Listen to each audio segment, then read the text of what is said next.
এ পান্না করলে তোর বউ বলে পাগল। আমি কি গন্ধম খাইছি?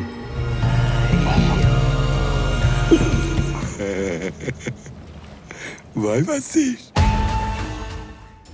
হাওয়া সিনেমার অভাবনীয় সাফল্যের পর নির্মাতা মেজবাউর রহমান সুমন ফিরছেন তার দ্বিতীয় পূর্ণদৈর্ঘ্য চলচ্চিত্র রোদ নিয়ে। বঙ্গ ও ফেসকাট প্রোডাকশনের প্রযোজনায় নির্মিত এই ছবিটির ট্রেলার এক আড়ম্বরপূর্ণ অনুষ্ঠানের মাধ্যমে উন্মুক্ত করা হয়। তবে মুক্তির আগেই সিনেমাটি বাংলাদেশের জন্য বয়ে এনেছে এক ঐতিহাসিক আন্তর্জাতিক অর্জন।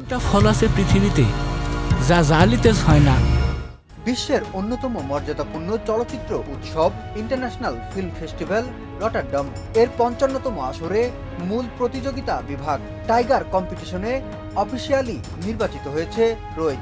বাংলাদেশের কোনো পূর্ণদৈর্ঘ্য চলচ্চিত্রের জন্য এই বিভাগে জায়গা করে নেওয়া এটাই প্রথম বাংলা সিনেমার আন্তর্জাতিক যাত্রায়, যা এক অনন্য মাইলফলক।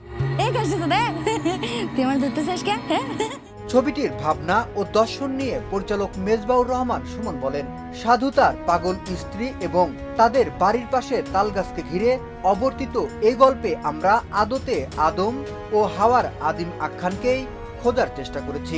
আমরা সেই হাজার বছরের পুরনো আখ্যানকে বর্তমানে পুনর্নির্মাণ করেছি, তবে সময়ের বর্তমানে নয়, বরং অনুভূতির বর্তমানে।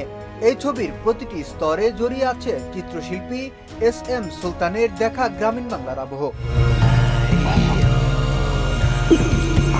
সিনেমাটির প্রধান প্রযোজনা প্রতিষ্ঠান বঙ্গের পক্ষ থেকে প্রযোজক মুশফিকুর রহমান বলেন, দেশের চলচ্চিত্র শিল্পের এই কঠিন সময়ে যে স্বল্প সংখ্যক নির্মাতা আমাদের আশার আলো দেখিয়েছেন, মেজবাউর রহমান সুমন তাদের মধ্যে অন্যতম।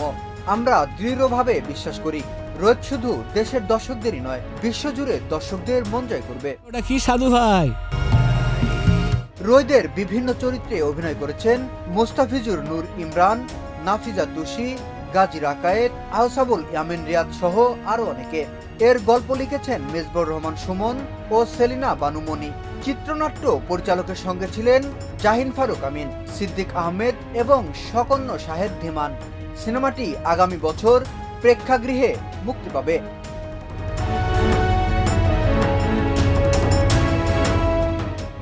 বিনোদন ডেস্ক, শোবিজ 24।